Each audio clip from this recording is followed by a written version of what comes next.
Hi, everybody. Dennis Prager here. If you called in and you're on, stay on.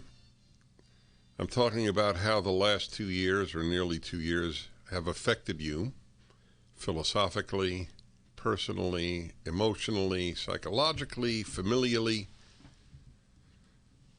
The root of our problem, as I have said all of my life, and I am certain of it, I don't believe it, I know it. An atheist could know this. You don't even have to be a believer to know this. The God issue is the issue.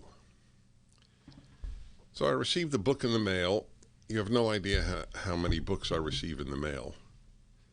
And many of them are wonderful, but obviously I could only feature a tiny fraction. But this one just came in, and I asked the author to come on. In their own words, it's 3 volumes. Today's godless America, what would our founding fathers think? The research that made this possible is astounding. Everyone is footnoted. All the founders, what they said about God. My favorite is Benjamin Franklin, because people call him a deist.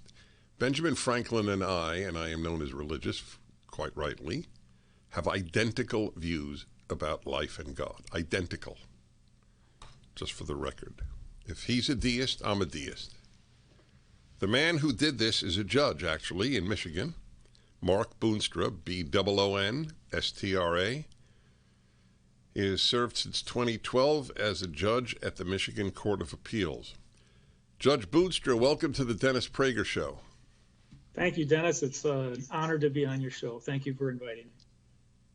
I got to tell you, I can't tell you how much I admire what you've done. I mean, it's this. First of all, there's no book that's more important.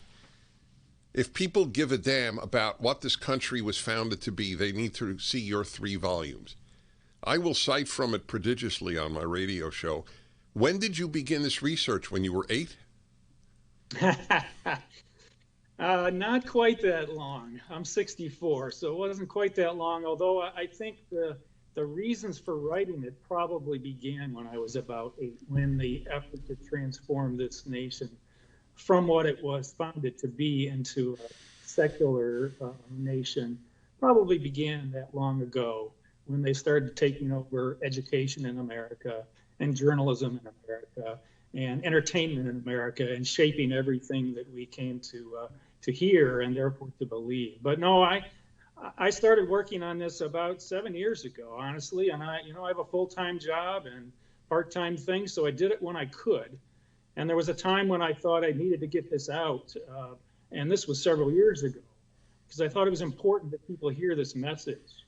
But the truth is, it's so much more timely today than it would have been then. I mean, and that's sadly because we've fallen further into the craters that we now need to dig out of.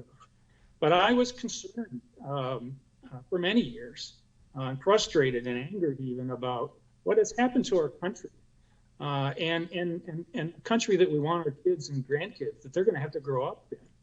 And it had strayed so far in so many ways from what our founders intended us to be, that as over those 7 years that the thoughts crystallized in my mind, or before that even, I concluded that there was one really fundamental, underlying, overriding reason for all of that, and that is that we've lost God.